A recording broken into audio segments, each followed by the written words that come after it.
Assalamualaikum warahmatullahi wabarakatuh. Kembali lagi bersama saya Cesar Syahrul Ramadan dengan NPM 2206819092 dari kelas SISDMA. Jadi di sini saya akan menjelaskan terkait implementasi struktur organisasi dan import master data di UDU dalam studi kasus PT kita.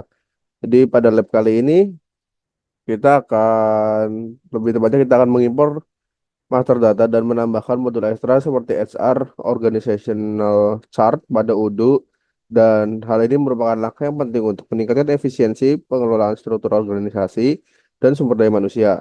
Dan pada penjelasan kali ini, saya akan membahas setiap langkah dalam proses pembuatan employee, job position, user, dan departemen, serta melakukan import master data.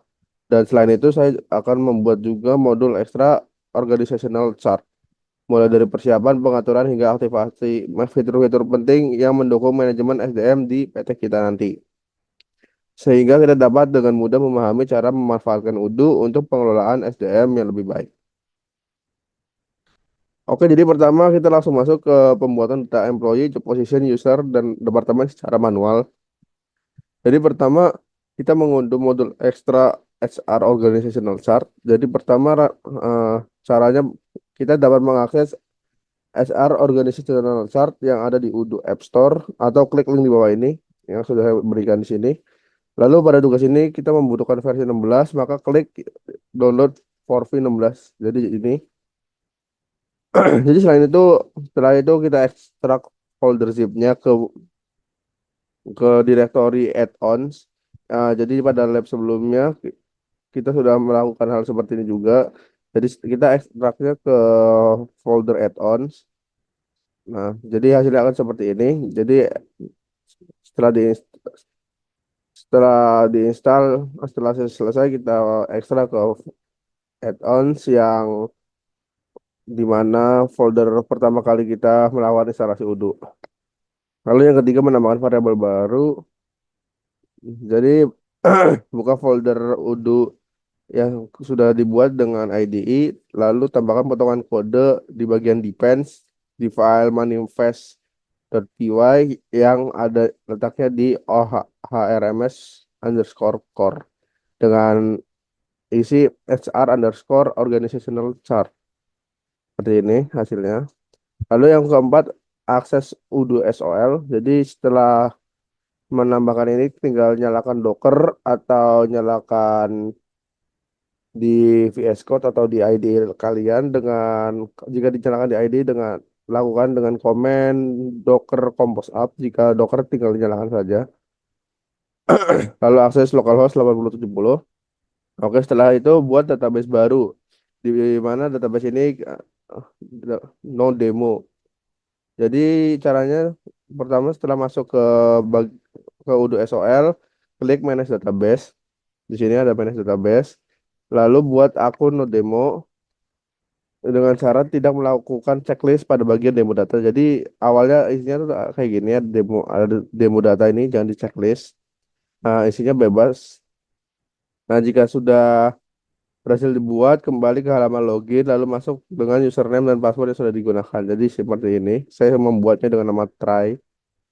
Oke, jika sudah, aktivasi developer mode dan modul yang akan digunakan. Jadi karena kita membuat database baru, semua yang sebelumnya diaktifasi kan itu kembali belum eh awalnya tidak diaktifasi kan jika membuat database baru. Jadi kita melakukan hal ini lagi. Jadi pertama jika misalkan belum muncul, kita langsung nyalakan developer mode.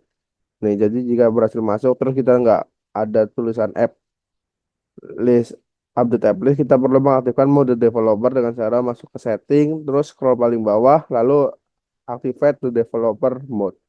Lalu jika udah ada, langsung klik update app list, lalu cari modul dengan nama HR Organizational Chart serta aktivasi modul tersebut. Nah, ini seperti ini. Lalu jika sudah, hasilnya akan seperti ini dapat dilihat pada bagian employee. Jadi klik kiri atas lalu cari employee. Nah, hasilnya akan seperti ini. Jadi dia akan muncul yang namanya organizational chart ini. Oke, setelah itu pilih perusahaan yang sedang digunakan user. Jadi pertama masuk ke dalam setting, lalu cari companies di sini nih. Ini ada companies. Jadi setting langsung ke companies. Nah, ini lebih tepatnya companies. Lalu kita klik update info dan buat perusahaan bernama PT kita dan isikan fieldnya seperti ini, seperti di gambar. Oke. Lalu buat data karyawan. Jadi pertama buat data employee baru secara manual seperti ini. Pertama kita masuk ke employee, terus klik new. Setelah itu isikan data seperti ini. Pastikan sesuai dengan data yang kita dapatkan. Setelah itu jika semua sudah terisi, pilih action dan create user sehingga secara otomatis user akan disesuaikan dengan employee-nya. Jadi di sini ada tulisan action ini di samping print, terus klik create user. Hasilnya akan seperti ini. Jika kita kembali ke menu employee, lalu lakukan hal yang sama seperti pada field departemen, job position, dan user. Jadi kalau departemen kita mau di bagian employee tadi, di bagian paling kanan kan ada configuration ini. Ada configuration. Nah, di configuration kita cari yang namanya job position. Nah, sekarang kita mengadakan departemen terlebih dahulu. Pertama kita masuk ke departemen, lalu klik new. Kita tambahkan departemen name yang kita dapatkan. Dalam kasus ini saya mendapatkan HR. Oke, lalu kita buat job posisinya seperti ini caranya. Kita isikan dengan data yang sama dan usernya juga seperti ini. Nah, ini langkah di atas merupakan langkah manualnya. Dan jika sekarang kita masuk ke pembuatan data employee, job position, user, dan departemen dengan cara import master data. Jadi pertama setelah mengetahui cara pembuatan data secara manual, sekarang kita dapat mencoba membuat data employee, job position, user, dan departemen dengan cara import master data. Jadi pertama buka master data dan kemudian unduh datanya. Jadi ini linknya dan ini bentuknya. Terus jangan lupa karena sebelumnya kita membuat manual, jangan lupa kita menghapus data atau raw pada departemen job, position, user, dan employee yang sudah kita buat sebelumnya secara manual agar tidak terjadi bentrok. Lalu import master data departemen. Jadi pertama setelah kita ini kan ada departemen job position, user, dan employee. Jadi pertama kita download departemen. Lalu klik favorites dan klik import. Jadi ini departemen. Nah, di sini itu di bawah search bar ada gambar bintang itu favorit, lalu ada import record. Nah, kita klik lalu akan muncul halaman seperti ini. Lalu klik upload file dan pilih master data yang sesuai yaitu master data departemen. Lalu hasilnya akan seperti ini. Lalu jika sudah upload klik tes. Nah, jika ada tulisan everything seems valid, itu berarti semua sudah benar. Lalu kalau nggak ada error, tinggal langsung saja klik import, maka departemen baru akan muncul seperti ini. Oke, lanjut kita akan import master data job position. Pertama masuk ke bagian job position dengan cara klik navbar bagian configuration seperti sebelumnya. Lalu cari job position. Nah, caranya seperti sebelumnya, cari gambar bintang favorit di bawah search bar, lalu klik import to record, dan hasilnya akan seperti ini. Lalu masukkan file yang sesuai. Nah, setelah itu kita tes. Nah, kalau nggak ada error berarti aman, tinggal langsung klik import saja, maka job position baru akan muncul seperti ini. Lalu import master data employee. Nah, employee ini berada di drop down kiri atas letaknya di bagian lokasinya mirip di bagian setting cara mencarinya. Jadi di pojok kiri atas ini kita klik lalu kita cari bagian employee. Nah, jika sudah caranya sama seperti sebelumnya, kita cari favorite dan klik import record. Nah, lalu masukkan file yang sesuai. Nah, terus kita jalankan. Kalau nggak ada error, langsung import saja. Terus hasilnya seperti ini. Kalau misalkan ada error, tinggal disesuaikan saja format atau ketentuannya. Misalkan penulisan tanggal. Kalau di Udu ini penulisan tanggalnya itu jika ada error dia akan menunjukkan tahun, bulan, dan tanggal gitu. Dan pakai strip gitu. Jadi tahun, strip tanggal, strip bulan, tanggal. Jadi seperti itu. Nah, jadi disesuaikan saja kalau ada error. Nah, lalu kelima import master data user. Jadi pertama masuk ke bagian user di bagian setting. Nah, yang ada di drop down kiri atas di bagian setting. Lalu masuk favorit. Nah, jadi kan pas setting kan di atas navbar itu ada user and companies nih. Klik lalu ntar ada user setelah kita klik. Habis itu caranya sama seperti sebelumnya, kita klik favorit, lalu klik import records dan setelah itu upload file yang sesuai, lalu langsung lakukan tes dan lakukan import jika tidak ada error seperti ini. Dan hasilnya akan seperti ini. Ya, usernya akan muncul. Nah, karena kita sudah mengerti cara membuat data dengan menggunakan master data yang sudah disediakan oleh pihak tertentu. Jadi sekarang kita akan membuat skenario hierarki organisasi di PT kita. Jadi pertama kita akan membuat database baru dengan melakukan duplikat dari database sebelumnya. Jadi kita akan menduplikat database try yang sudah saya buat di awal. Jadi pertama kembali ke halaman login lalu klik manage database ini. Lalu klik duplikat yang pada database yang kita duplikasi. Jadi kita yang menduplikasi try kita klik duplikat saja. Lalu beri nama sesuai perintah. Jadi pada kasus ini namanya itu npm underscore org chart. Nah, sudah sesuaikan. Nah, jika sudah terduplikasi, coba masuk ke dalam database tersebut menggunakan akun yang kita dapatkan. Jadi pada kasus ini saya mendapatkan akun bernama Hasan dengan email hasan@gmail.com dan passwordnya A. Jadi ini adalah tampak jika berhasil login akan seperti ini Hasan. Nah, yang kedua itu menyesuaikan data yang ada. Jadi pertama masuk ke halaman employee langsung.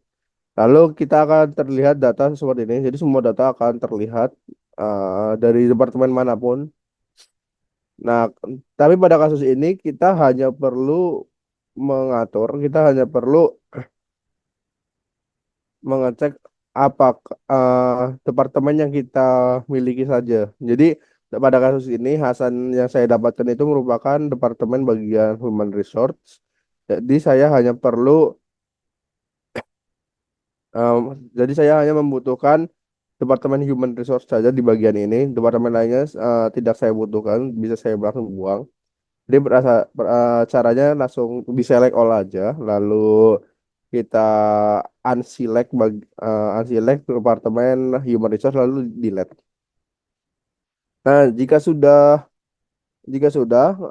lalu berikan manajer sesuai dengan setiap bagiannya. Jadi maksud saya, jadi pada bagian ini saya itu menganggap jika seorang manajer seorang akan menjadi manajer jika dia berstatus sebagai kepala. Jadi kan di sini ada misalkan manajer, ada kepala, ada yang tanpa ada yang cuma staff, ada yang kepala gitu kan. Dan ada manajer yang sesungguhnya. Jadi kepala ataupun manajer manajer itu sendiri akan saya set sebagai manajer. Jadi setiap yang di bawahnya itu dia akan menjadi bawahannya.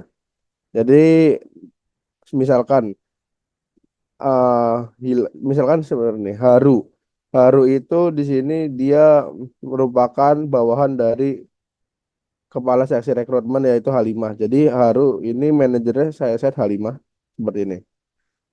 Misalkan contoh lain Hilal. Hilal dan Hikam itu merupakan bawahan dari Harto. Jadi manajernya akan saya set Harto. Seperti itu. Jika sudah semua hasil kita buka organizational chart dan hasilnya akan seperti ini. Di mana organizational chart itu berada di jadi kan ini employee di kiri atas. Nah, sebelahnya kan ada employee juga di hover. Lalu cari organizational chart. Oke, sekarang lanjut pertanyaan. Bagaimana peran struktur organisasi yang Anda buat di UDO dapat mendukung efisiensi operasional PT kita? Jadi struktur organisasi yang dibuat di UDO memiliki peran krusial dalam mendukung efisiensi operasional PT kita. Dengan adanya struktur yang jelas, setiap karyawan memiliki posisi dan tanggung jawab yang terdefinisi, sehingga alur kerja menjadi lebih terorganisir.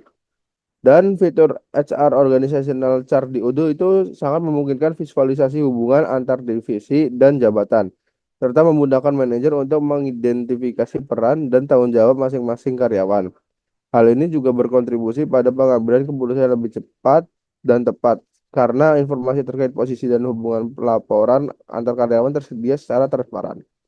Dan selain itu, berusaha proses otomatisasi data karyawan dan pengelolaan informasi seperti jabatan, departemen, serta atasan dan bawahan dapat meminimalisir kesalahan manual dan mempercepat akses terhadap informasi yang dibutuhkan.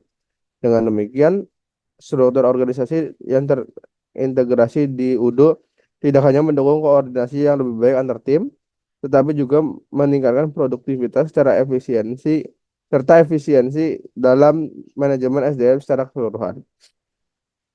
Oke, jadi di sini diminta master datanya, jadi bisa diakses di sini master datanya. Lalu yang saya pelajari pada lab ini, pertama pada lab ini itu saya mempelajari pentingnya penggunaan UDO, khususnya modul HR Organizational Chart, yaitu untuk memetakan struktur organisasi dan memvisualisasikan hierarki perusahaan secara lebih efektif. Dan saya juga memahami bahwa proses import master data memainkan peran krusial atau penting dalam mengelola data karyawan, jabatan, departemen dengan lebih efisien. Dengan digitalisasi data seperti ini, pengelolaan sumber daya kita itu akan menjadi lebih terorganisir, mendukung fungsi-fungsi eksternal lainnya seperti penilaian kinerja, pelatihan, manajemen penggajian, dan lain-lain. Serta selain itu, di lab ini juga memberikan pemahaman mendalam tentang bagaimana struktur hierarki yang jelas serta integrasi data dapat meningkatkan koordinasi dan operasional perusahaan secara keseluruhan. Oke, terima kasih atas waktunya. Mohon maaf apabila ada kesalahan. Assalamualaikum warahmatullahi wabarakatuh.